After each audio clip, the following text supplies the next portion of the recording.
Kesibukan seperti ini sudah menjadi rutinitas setiap pagi bagi Safitri sebelum ia berangkat sekolah. Kesabaran sang ibu merawat adik-adiknya telah mengetuk hati bocah 11 tahun ini. Safitri paham betul, semenjak ayahnya meninggal 3 tahun lalu, ibunya harus menanggung berat beban, membesarkan 5 orang anak termasuk dirinya. Untuk makan sehari-hari seperti ini saja, sang ibu masih seringkali kekurangan.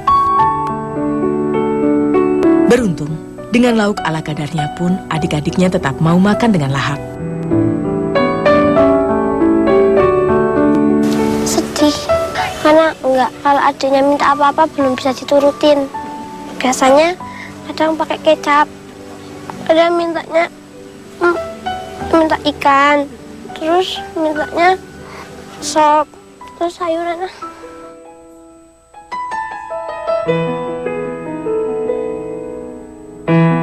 Negeri di atas awan, begitulah julukannya. Kota yang berada di ketinggian lebih dari 3.000 meter di atas permukaan laut ini memang diapit 2 gunung yang masih aktif, yaitu Gunung Sindoro dan Sumbing. Geliat perekonomian tak hanya dari sektor perkebunan sayur. Di Wonosobo, Jawa Tengah, juga terdapat industri rumahan pembuat kue kering, atau masyarakat setempat biasa menyebutnya roti kering. Industri ini sudah 7 tahun berdiri, mempekerjakan 6 orang pegawai yang semuanya berasal dari wilayah sekitar. Awal berdiri industri ini hanya mengandalkan tenaga manual seperti ini saja. Walaupun sebenarnya dengan menggunakan mesin tentu saja memudahkan proses produksi. Saya kalau pakai mesin, terus saya kasihan sama orang-orang ini yang pada kerja di sini. Itu kan nggak punya kerjaan. Saya ya nggak untung sekali, cuman saya nolong-nolong orang ini. Orang-orang ini nggak punya kerjaan. Kalau kerja di luar kota itu nggak bisa ngumpul sama keluarga. Orang-orang ini udah punya keluarga semua. Sepulang sekolah, tempat inilah yang Safitri tuju. Ia tepis keinginannya untuk bermain layaknya anak-anak seusianya. Bagi bocah yang baru duduk di kelas 5 SD ini, bekerja lebih memberikan jawaban dari rasa gelisahnya. Demi membantu perekonomian keluarga, ia pun memberanikan diri memohon pekerjaan langsung pada sang juragan. Bu, saya boleh kerja di sini? Boleh, tapi jangan jujur. Karena kasihan ibu kalau pulang terus kehujanan. Karena adiknya kalau beli jajan nggak ada uang, terus saya ikut bantu ibu. Assalamualaikum. Saya istri makan dulu, saya ambil sendiri. Makan di tempat kerja seperti ini menjadi rezeki tersendiri bagi Safitri. Karena di rumah ia lebih suka mengalah pada adik-adiknya. Kerap terbayang wajah adik-adiknya yang hanya bisa makan dengan lauk seadanya.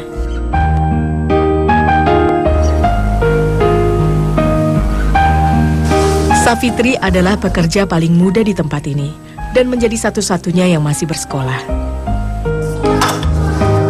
Di sini ia hanya bertugas sebagai tenaga bantu-bantu. Ia belum bisa diberikan kepercayaan untuk mencetak dan memanggang roti. Meski begitu, Safitri sudah merasa sangat beruntung.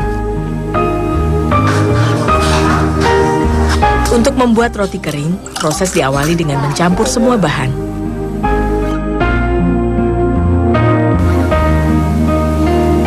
Dalam tiap adonan, bahan-bahan yang dibutuhkan antara lain telur 1,5 kg, tepung terigu 1 kg, gula pasir 1 kg, 2 sendok pasta santan, 1 sendok teh pengembang, dan 1 sendok makan mentega.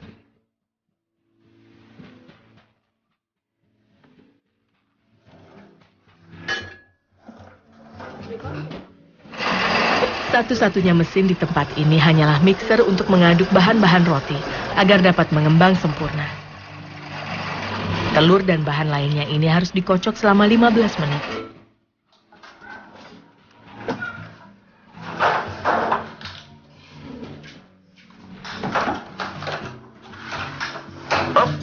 Setelah telur mengembang, langsung dicampur dengan terigu. Karena jika menunggu terlalu lama, adonan telur akan mengempis. Saat adonan sudah kalis, itu artinya terigu dan telur sudah tercampur merata. Adonan pun harus segera dicetak. Sebelum memulai proses pencetakan, terlebih dulu wadah-wadah diolesi mentega. Tujuannya, agar saat proses pemanggangan nanti, roti tidak lengket pada cetakan. Untuk mempermudah proses pencetakan, mula-mula adonan dimasukkan ke dalam plastik. Barulah kemudian dituang ke cetakan.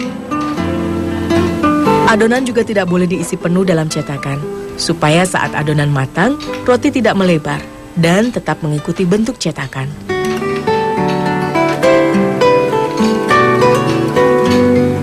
Di industri ini ada 7 jenis kue kering yang diproduksi, namun semuanya berbahan dasar yang hampir serupa. Penamaan masing-masing roti kering hanya disesuaikan berdasarkan bentuknya saja. Roti kering yang satu ini misalnya disebut roti kapal, sebab bentuknya menyerupai kapal.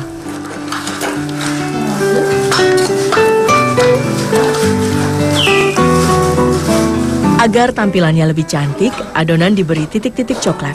Secukupnya saja, tidak terlalu kecil ataupun terlalu besar. Karena jika terlalu kecil, saat matang nanti titik-titik coklat ini jadi tidak begitu terlihat.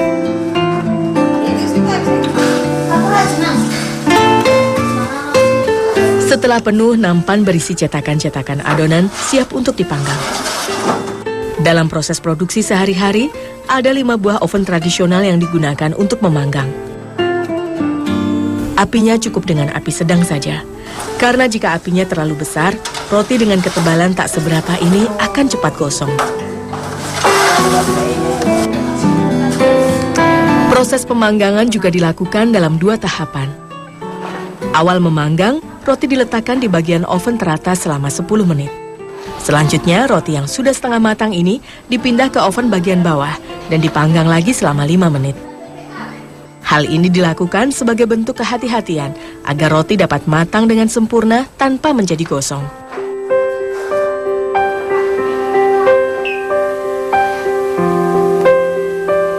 Tak perlu menunggu dingin, roti kering yang sudah matang bisa langsung dikemas, baik dalam keranjang bambu ataupun kaleng, tergantung pesanan pelanggan.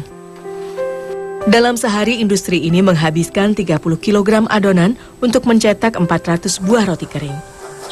1 kilogram roti kering dihargai 20 hingga 30 ribu rupiah. Roti kering ini biasa dijual ke sejumlah agen dan juga pasar di seputaran Wonosobo.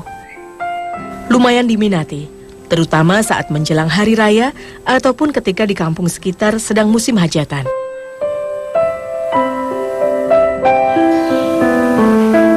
Safitri tak hanya membantu dalam proses pembuatan roti saja. Ia bersedia melakukan pekerjaan apapun yang sekiranya bisa meringankan beban sang juragan. Lagi pula, ia tak ingin mengecewakan sang juragan yang telah menerimanya bekerja di tempat ini. Bu Ramini, makasih. Safitri udah boleh kerja di situ. Walaupun Safitri masih kecil, Safitri senang karena udah bisa belajar buat roti. Selama bekerja di industri ini, sang juragan selalu puas dengan pekerjaan Safitri. Meski belum cukup usia untuk bekerja, ia tetap mampu menunjukkan kegigihan dan semangat.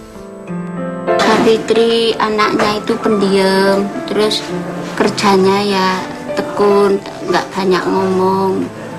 Sama saya cuma kasihan, kenapa ditinggal sama bapaknya, meninggal anak 5. Bu, kula badhe pamit.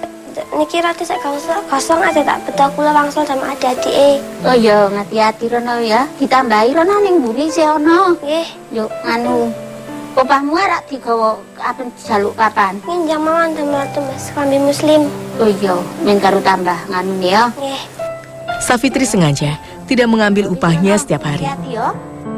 Saya sengaja ngumpulin uangnya di pabrik roti biar uangnya tambah ngumpul banyak. Kalau dibawa terus nanti habis.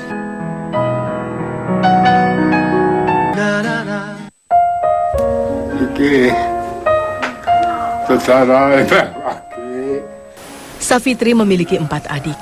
1 di antaranya sudah duduk di kelas 1 SD. Ketiga adik berikutnya lahir beruntun. 2 adiknya yang paling kecil baru berusia 3 tahun.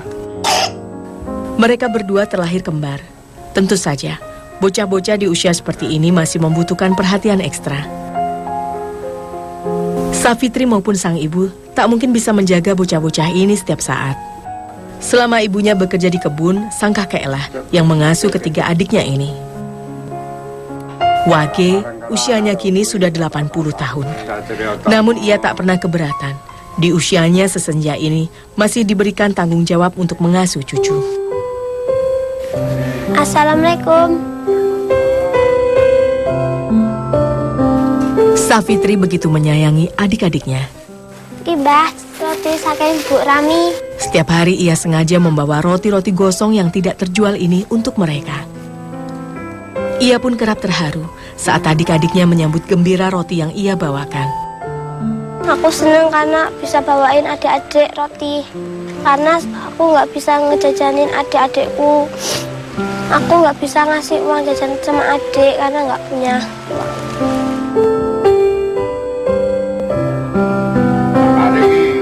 Besok-besok mau nggak kakak bawain lagi rotinya? Bentuk kakek topi ya, Mbak. Ya. Terbersit keteguhan dalam hati Safitri untuk selalu membahagiakan mereka. Tapi kepolosan bocah-bocah ini seringkali membuat Safitri gelisah. Ada-ada saja permintaan mereka yang hingga kini seringkali belum ia penuhi.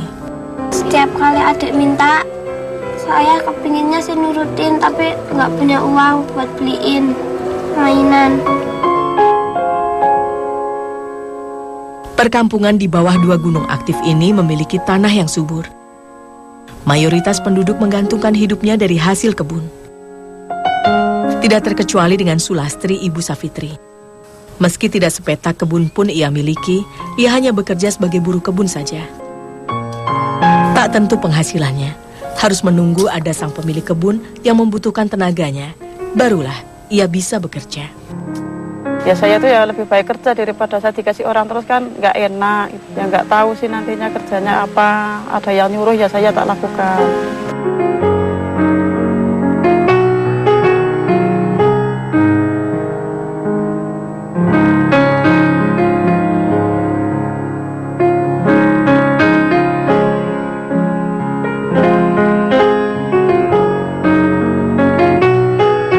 Sebenarnya Sulastri ingin mengadu nasib dengan bekerja keluar kota.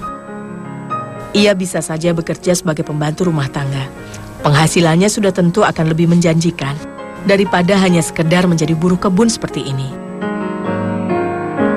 Namun anak-anaknya masih terlalu kecil. Ia tak tega meninggalkannya.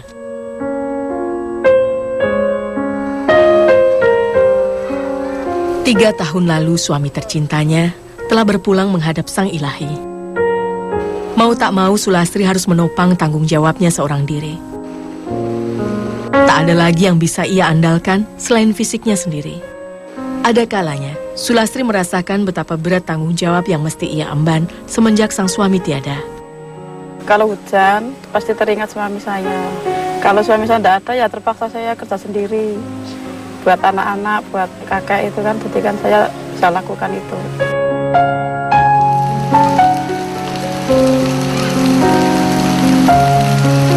Sulastri bersyukur, anak sulungnya Safitri bisa mengerti kesulitan hidupnya.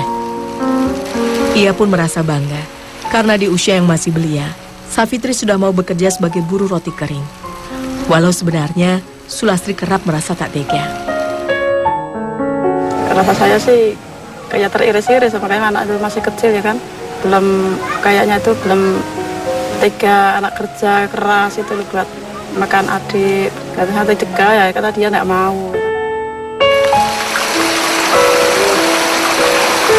Ibu eneng dia kalau orang balik-balik. Safitri seringkali tak tahu di mana ibunya bekerja. Sebab setiap harinya sang ibu bekerja di kebun yang berbeda-beda. Safitri pun sering merasa cemas. Apalagi jika hujan turun dengan lebat seperti ini. Ia tak ingin sesuatu yang buruk menimpa ibunya. Sedih karena ya kalau pulang terus kehujanan terus. Khawatir kalau di kebun tuh kena apa-apa. Takutnya ya ibu nggak pulang.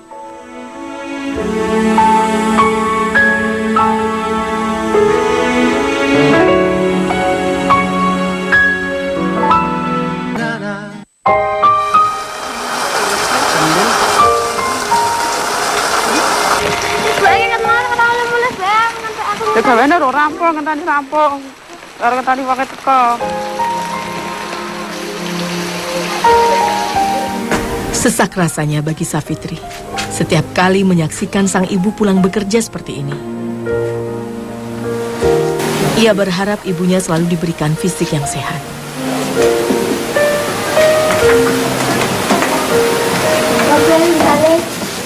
Iya, sabar ya, Dok.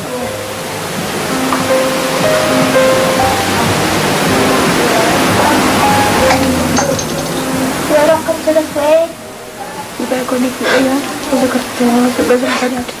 Safitri sadar benar, ia belum bisa membantu meringankan beban ibunya lebih banyak. Penghasilannya sebagai buruh roti hanya bisa sedikit membantu sang ibu. Ingin rasanya bisa lepas dari kungkungan mendung kehidupan ini, merubah nasib agar tak senantiasa terpuruk. Bu Yuli kepingin sekadur, bisa kerja kantoran. Sang ibu hanya bisa berdoa dan berdoa. Ia bangga Safitri memiliki cita-cita tinggi. Walau dalam hatinya kerap terbersit keraguan. Ya. Ia takut tak mampu membantu mewujudkan cita-cita anak perempuannya ini. Ya, saya sih mintanya ya, kalau dia minta seperti itu ya orang tuanya kan doain aja. Mau sekolah sampai tinggi, mau kerja kantoran, ya terserah dia. Yang penting kan saya sudah kasih tahu orang tua punya nggak punya, ya kan. Cuma kerjanya hasilnya seperti itu. Satu hari 15.000 kan buat adiknya kan nggak cukup gitu kan.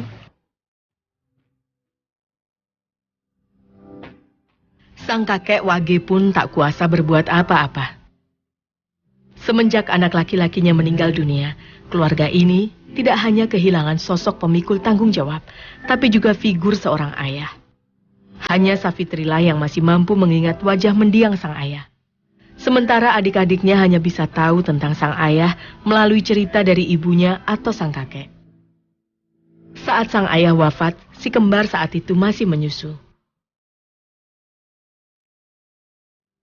Safitri mengerti, ada kematian pada akhir setiap kehidupan. Akan tetapi butuh upaya kuat untuk dapat merelakan kepergian orang terdekat, apalagi sosok ayah yang selama ini menjadi tumpuan harapan. Aku selalu ingat pesannya Bapak. Jangan nakal sama Ibu. Sama Mbak Wage, terus jaga adik-adik.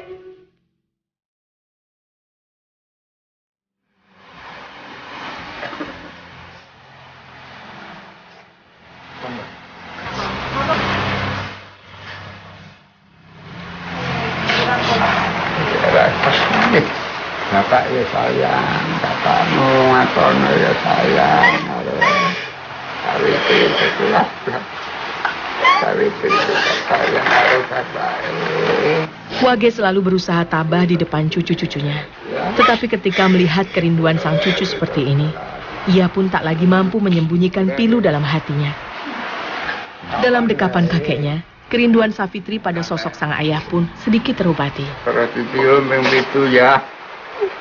Ya. Aku kalau lihat kakek sering gak ingat Bapak karena ada kemiripan.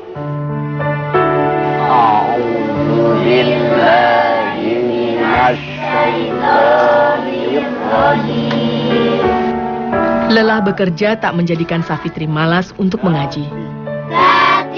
Setiap sore ia tak pernah absen pergi ke tempat ini, menimba ilmu agama agar tak gelap menjalani kehidupan. Meski sebenarnya sudah lama Safitri memimpikan memiliki baju muslim. Saya pingin punya baju muslim. Aku nggak tega kalau minta sesuatu sama ibu karena aku tahu kalau ibu susah hidupnya. Alia zakatika fawahisha. Sesulit apapun masalah yang dihadapi, Safitri berusaha berdamai dengan keadaan. Mengeluh tidak akan mengurangi masalah dan justru semakin menghilangkan pahala kesabaran. Yang bisa ia lakukan kini hanyalah menepis rasa putus asa. Ia yakin Tuhan akan selalu hadir sebagai penolong. Ya tetap semangat untuk berdoa. Semoga ibu panjang umur, sehat selalu.